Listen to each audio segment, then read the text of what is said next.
ഇന്ന് നമ്മൾ വായിച്ച് ധ്യാനിക്കുക സങ്കീർത്തനങ്ങൾ 33, 34 അധ്യായങ്ങളാണ്.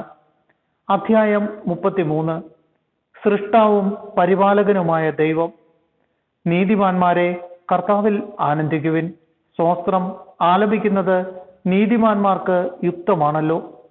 കിന്നരം കൊണ്ട് കർത്താവിനെ സ്തുതിക്കുവിൻ. 10 കമ്പിയുള്ള വീണ മീട്ടി അവിടത്തേക്ക് കീർത്തനം ആലപിക്കുവിൻ. കർത്താവിന് ഒരു പുതിയ കീർത്തനം ആലപിക്കുവിൻ.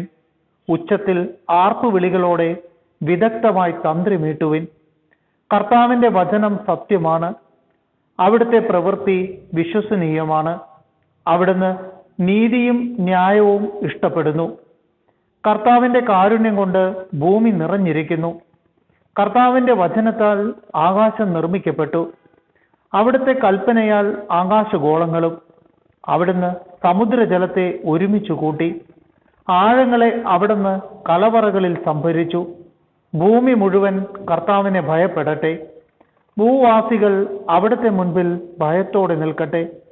അവിടുന്ന് അരുൾ ചെയ്തു, ലോകമുണ്ടായി.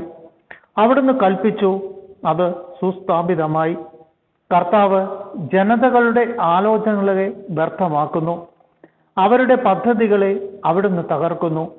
കർത്താവിന്റെ പദ്ധതികൾ ശാശ്വതമാണ്. അവിടുത്തെ ചിന്തകൾ തലമുറകളോളം നിലനിൽക്കുന്നു. കർത്താവ് ദൈവമായുള്ള ജനവും അവിടുന്ന് തനിക്ക് വേണ്ടി തെരഞ്ഞെടുത്ത ജനതയും ഭാഗ്യമുള്ളവരാണ്. കർത്താവ് സ്വർഗത്തിൽ നിന്ന് താഴേക്ക് നോക്കുന്നു. അവിടുന്ന് എല്ലാ മനുഷ്യരെയും കാണുന്നു. തന്റെ സിംഹാസനത്തിൽ നിന്ന് അവിടുന്ന് ഭൂവാസികളെ വീക്ഷിക്കുന്നു. അവരുടെ ഹൃദയങ്ങളെ രൂപപ്പെടുത്തുന്നവൻ അവരുടെ പ്രവർത്തികളെ നിരീക്ഷിക്കുന്നു. സൈന്യബാഹുല്യം കൊണ്ട് മാത്രം രാജാവ് രക്ഷ നേടുന്നില്ല. കരുത്തുകൊണ്ട് മാത്രം യോദ്ധാവ് മോചിതനാകുന്നില്ല. പടക്കുതിരയെ കൊണ്ട് ജയിക്കാമെന്ന ആശ വ്യർത്ഥമാണ്. അതിൻ്റെ വലിയ ശക്തി കൊണ്ട് അതിന് രക്ഷിക്കുവാൻ കഴിയുകയില്ല. ഇതാ, തന്നെ ഭയപ്പെടുന്നവരെയും തൻ്റെ കാരുണ്യത്തിൽ പ്രത്യാശ വയ്ക്കുന്നവരെയും കർത്താവ് കടാക്ഷിക്കുന്നു. അവിടുന്ന് അവരുടെ പ്രാണനെ മരണത്തിൽ നിന്ന് രക്ഷിക്കുന്നു. ക്ഷാമത്തിൽ അവരുടെ ജീവൻ നിലനിർത്തുന്നു. നാം കർത്താവിന് വേണ്ടി കാത്തിരിക്കുന്നു. അവിടുന്നാണ് നമ്മുടെ സഹായവും പരിചയും. നമ്മുടെ ഹൃദയം കർത്താവിൽ സന്തോഷിക്കുന്നു. എന്തെന്നാൽ നമ്മൾ അവിടുത്തെ വിശുദ്ധ നാമത്തിൽ ആശ്രയിക്കുന്നു. കർത്താവേ, അങ്ങയുടെ കാരുണ്യം ഞങ്ങളുടെ മേൽ ചൊരിയണമേ. ഞങ്ങൾ അങ്ങയിൽ പ്രത്യാശ അർപ്പിച്ചിരിക്കുന്നു. അധ്യായം 34. ദൈവത്തിന്റെ സംരക്ഷണം. ദാവീദിന്റെ സങ്കീർത്തനം. അബിമേലെക്കിന്റെ മുമ്പിൽ ബുദ്ധിഭ്രമം നടിക്കുകയും ആട്ടി ഓടിക്കപ്പെടുകയും ചെയ്തപ്പോൾ പാടിയത്. കർത്താവിനെ ഞാൻ എന്നും പുകഴ്ത്തും.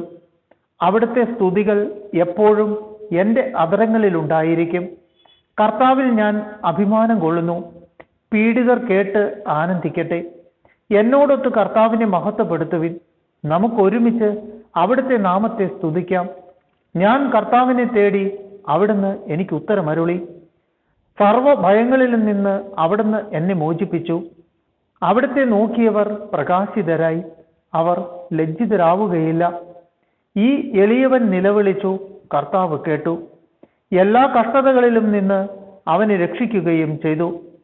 കർത്താവിന്റെ ദൂതൻ ദൈവഭക്തരുടെ ചുറ്റും പാളയമടിച്ച് അവരെ രക്ഷിക്കുന്നു. കർത്താവ് എത്ര നല്ലവനെന്ന് രുചിച്ചറിയുവിൻ. അവിടുത്തെ ആശ്രയിക്കുന്നവൻ ഭാഗ്യവാൻ. കർത്താവിന്റെ വിശുദ്ധരെ, അവിടുത്തെ ഭയപ്പെടുവിൻ. അവിടുത്തെ ഭയപ്പെടുന്നവർക്ക് ഒന്നിനും കുറവുണ്ടാവുകയില്ല.